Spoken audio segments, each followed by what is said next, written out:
Hi, today we're going to show you guys how to make sea moss gel using Sea Hugs sea moss.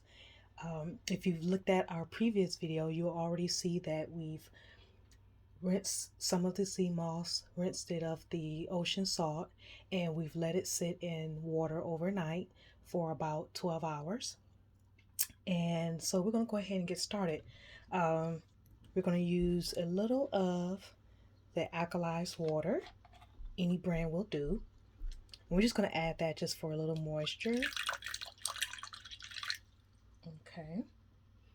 And just for the sake of the video, I'll just use maybe half of what I have here, because in the next video I'll show you how to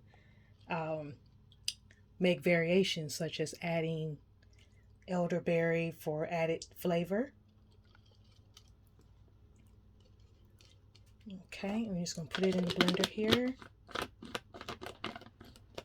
And we're going to blend it until it looks almost like a creamy texture.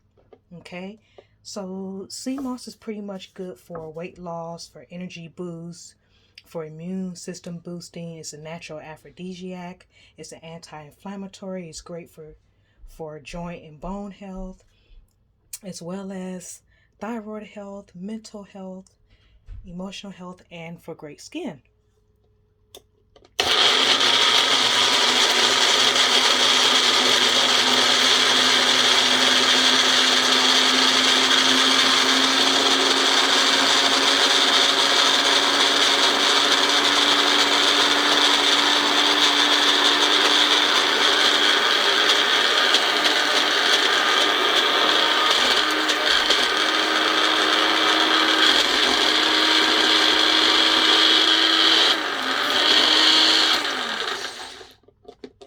We're going to add a little more water here, because as you can see, it's pretty thick. Some people like it thick like this, actually, because they can use it for addition to applesauces and they'll blend right in.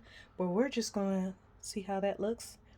We're just going to add just a little more water.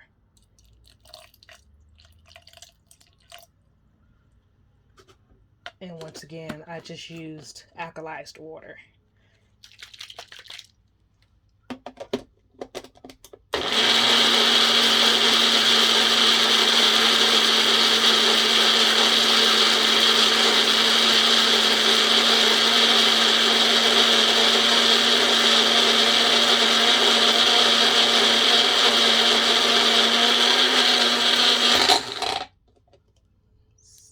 And there you have it.